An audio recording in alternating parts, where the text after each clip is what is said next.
प्यारे बच्चों, आइए आप लोगों को निबंध की कड़ी को आगे बढ़ाते हैं और एक और निबंध को आप लोगों के लिए बताते हैं। आपकी परीक्षाएं काफी करीब आ चुकी हैं, पढ़े, लाभ उठाएं। चलते हैं बोर्ड की तरफ।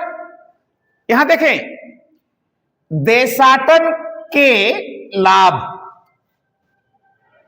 यह मुख्य बिंदु मिलेगा आपको लिखने के लिए, या अथवा करके देशाटन का महत्व।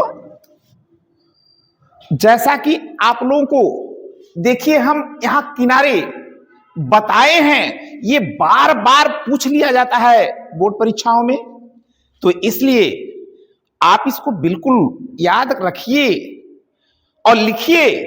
बढ़ते हैं आगे। यहां देखें, प्रस्तावना जो रखा गया है उसको देखें। देशाटन का अभिप्राय मतलब क्या होता है देश विदेश, केवल देश में ही नहीं या फिर केवल विदेश में ही नहीं, दोनों स्थानों पर का भ्रमण यानी घूमना। मानव मन परिवर्तन चाहता है, क्योंकि परिवर्तन प्रकृति का शाश्वत नियम है। प्यारे बच्चों, आप लोग भ्रमण पर जाएंगे, घूमने जाएंगे, आप मेले में ही गए होंगे, शाम को जब वहां से लौटते हैं तो देखते होंगे आपके अंदर एक अलग उत्साह, अलग ऊर्जा होती है। तो ये सारी ऊर्जाएं मिलती कैसे हैं? ये भ्रमण करने से, घूमने से मिलती हैं। ऐसा नहीं है कि घूमना बेकार होता है, लेकिन लक्ष्य होना चाहिए अपना। चलिए, मनुष्य कुछ ना कुछ नया चाहता है। हमेशा हर कोई नए चीजों की तरफ आकर्षित होता है। इसी कारण वह विभिन्न देशों एवं स्थानों का भ्रमण करता है। देशाटन से केवल मनोरंजन नहीं होता, वरन यह हमारे लिए अन्य कई दृष्टियों से एक वरदान भी है। प्यारे बच्चों, अलग अलग स्थानों पर अलग अलग तरह से लोग रहते हैं, उनके अलग अलग नियम हैं, अलग अलग पहनावे हैं, अलग अलग भोज्य पदार्थ हैं। इन सारी चीजों का देशाटन करने से हमें ज्ञान प्राप्त होता है। ऐसा नहीं कि केवल मैं बता रहा हूं, आप इसको लिखिए, इसको और आगे बढ़ाइए, बड़ा कीजिए। आगे बढ़ते हैं। देखिए, नंबर 2, देशाटन की प्राचीनता। आज ही केवल नहीं, अपितु यह बहुत पुरानी चीज है। उस समय भी लोग देशाटन करते थे। कैसे करते थे? देखिए, शुरू शुरू में आदमी घूमने वाला ही था। मनुष्य एक स्थान पर रहता नहीं था, अलग अलग, आज कुछ दिन यहां रहे, कल वहां रहे, परसों वहां रहे।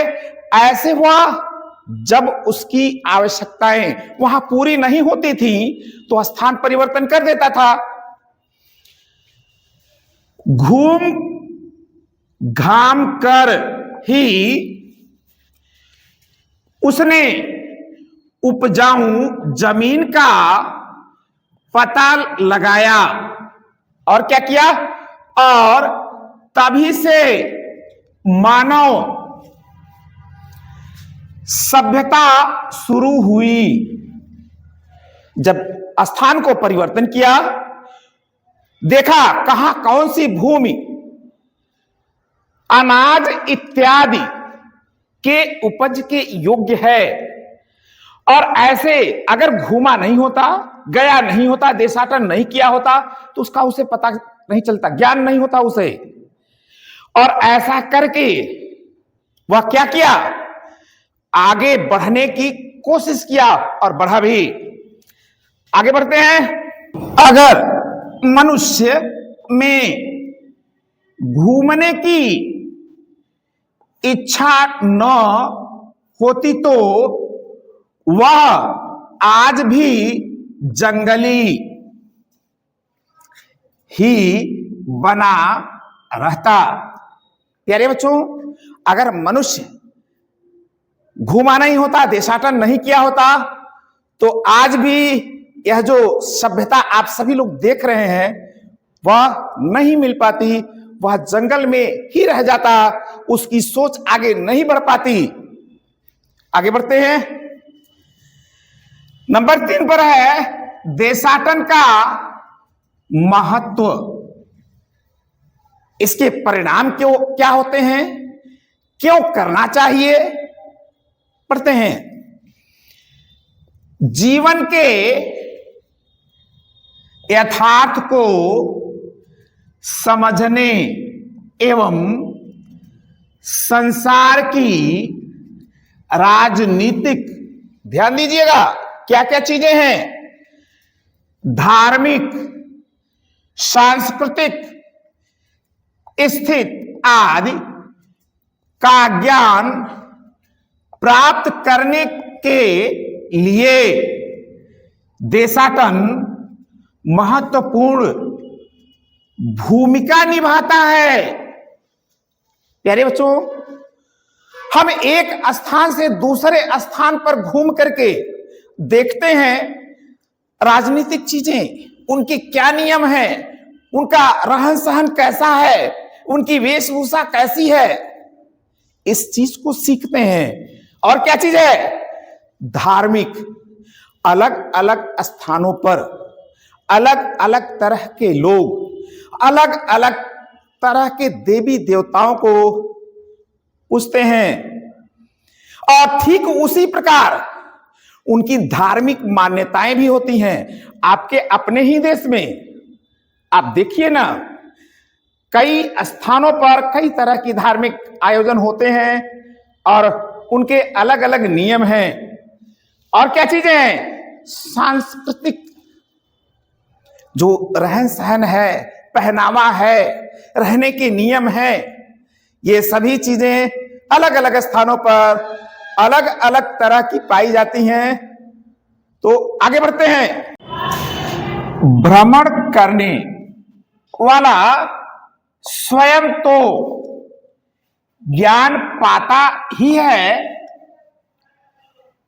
अपने ज्ञान से दूसरे को भी लाभ पहुंचाता है। प्यारे बच्चों, जब हम घूमने जाएंगे, स्थानों को देखेंगे, तरह तरह की बातों को जानेंगे, अपनी बातों को बताएंगे, तभी हम ज्ञान पा सकते हैं और उसका हमें लाभ मिल सकता है। अगला हमने बिंदु रखा है देशाटन का उद्देश्य। हम देशाटन क्यों जाएं, इसका क्या उद्देश्य होना चाहिए? तो आइए, बिना उद्देश्य के यूं ही इधर उधर घूमना देशाटन नहीं, भटकना है। ज्ञान पाने के उद्देश्य से घूमना ही देशाटन है। ऐसे अगर हम जा रहे हैं, हमारा कोई उद्देश्य ना हो, वहां की चीजों को हम जाने नहीं, तो ये देशाटन नहीं होता है, बस केवल भटकना होता है। आप लोग देखे होंगे, कई लोग कुछ कह सकते हैं कि मानसिक रोगी ऐसे वैसे भटकते हुए पा जाएंगे। तो उनके लिए इधर उधर जाना और न जाना दोनों बराबर होता है। आगे बढ़ते हैं। देशाटन की आवश्यकता दूसरे देशों या शहरों का इतिहास और भूगोल तो वहां जाकर आसानी से सीख लेते हैं। आज की शिक्षा प्रणाली में तो देशाटन एक मुख्य अंग बन गया है। देशाटन के बिना शिक्षा अधूरी है। प्यारे बच्चों, हमने इतना ही लिखा, आप इसको और आगे बढ़ाइए। एक चीज और आपको बता दें, आप देखे होंगे आपके योगी जी महाराज ही नहीं, अन्य मुख्यमंत्री अपने अपने राज्यों में तरह तरह की योजनाओं को ला करके दूसरे राज्यों देशों के लोगों को प्रभावित कर रहे हैं। किस लिए? इससे होता क्या है, वहां की सभ्यता, वहां का इतिहास, रहन सहन, खाना पीना, बहुत सारी चीजों को हम दूसरे स्थानों पर जा करके सीखते हैं। तो आइए आगे बढ़ते हैं।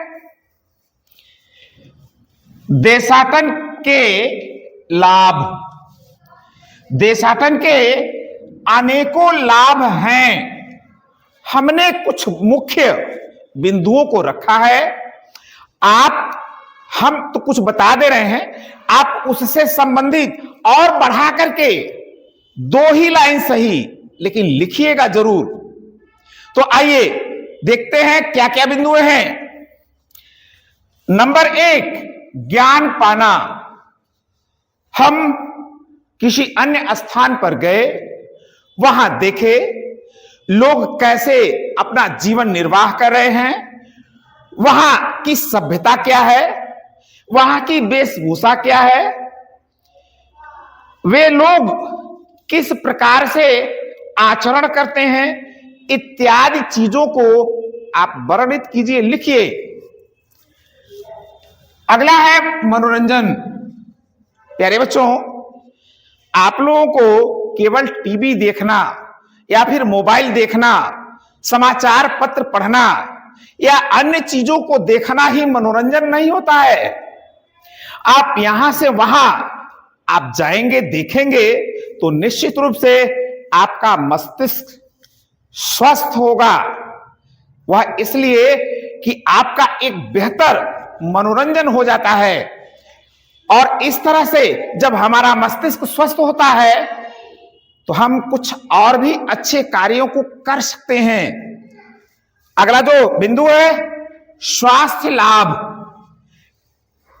आबोहवा, जब आप स्थान परिवर्तन करेंगे तो निश्चित रूप से वहां की जलवायु में आप पहुंचेंगे, उस चीज को जानेंगे भी। तो एक स्थान से दूसरे स्थान पर जाने से हम स्वस्थ भी होते हैं, हमारे अंदर एक अलग ऊर्जा आ जाती है, और जब ऊर्जा आ जाएगी तो अगले बेहतर कार्यों के लिए हम अपने को तैयार कर सकते हैं। अगला जो मुख्य बिंदु है, अनुभव। हम स्थान परिवर्तन करके, देशाटन करके बहुत सारी चीजों को सीखते हैं, अनुभव करते हैं, और अनुभव करने के पश्चात कुछ चीजों को हम अपने अंदर उतार भी सकते हैं। अगला जो बिंदु है, विश्व बंधुत्व। देशाटन से प्यारे बच्चों आपसी प्रेम भाव बढ़ता है। अगर वहां का कोई व्यक्ति आपके यहां नहीं आया हो तो आप जा करके बताएंगे कि हमारे यहां इस तरह से हम लोग आपस में प्रेम से मिलजुल करके रहते हैं, तो इस तरह से विश्व बंधुत्व की भावना आगे बढ़ती है और देश मजबूती की तरफ बढ़ करके अपने पांव को बढ़िया से जमाता है। आगे बढ़ते हैं, अगला देखते हैं मुख्य बिंदु क्या है। आत्मविश्वास में वृद्धि। व्यक्ति देशाटन से आत्मविश्वासी बनता है, कुछ अच्छे कार्यों के लिए निश्चित रूप से तैयार हो जाता है। तो ये कुछ मुख्य बिंदु रहे, इस पर आप लिखिएगा जरूर। अगला है उपसंहार। ये किसी भी निबंध का आखिरी मुख्य बिंदु होता है। तो देखते हैं क्या लिखा गया है।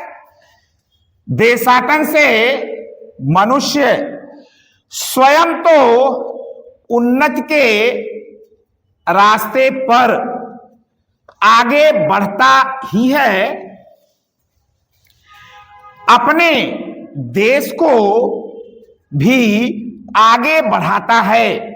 प्यारे बच्चों, जब हम अलग अलग स्थानों पर जाकर के वहां से बहुत सारी चीजों को सीख करके आएंगे, तभी हम कुछ अपने लिए और कुछ देश के लिए करेंगे और इस प्रकार से हमारा देश निश्चित रूप से उन्नति की तरफ बढ़ेगा।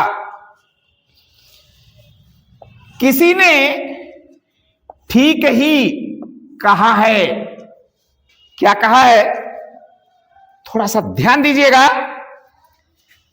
सैर कर दुनिया के गाफिल, जिंदगानी फिर कहां। जीवन बार बार नहीं मिलता है, जीवन एक ही बार मिलता है। सो इसको ऐसे हम काहें व्यर्थ जाने दें। जिंदगानी भी गर रही तो नौजवानी फिर कहां। सो प्यारे बच्चों, वैसे तो हमने वहां लिखा है कि किसी ने कह दिया, लेकिन आप लोगों की जानकारी के लिए यह राहुल सांकृत्यायन जी का कहा हुआ वाक्य है और बड़ा सुंदर उन्होंने कहा है। निश्चित रूप से अगर हम समय रहते देशाटन नहीं कर लेंगे, तो जब हमारे शरीर के अंग शिथिल हो जाएंगे, तो निश्चित रूप से हम उसको पूरा चाह करके भी पूरा नहीं कर पाएंगे। आप चाहें तो उपसंहार में और भी 2-4 वाक्यों को जोड़ सकते हैं, जोड़ करके इनको आगे बढ़ा सकते हैं। अपने मित्रों से कहिए, हमारे सर जी ने इस निबंध को पढ़ाया है, जो परीक्षा में आने की संभावना अधिकतम है। पढ़ें, लाभ उठाएं, सब्सक्राइब करें, शेयर करें, लाइक करें और अगली बार अगले क्लास में पुनः आपसे मिलते हैं। धन्यवाद।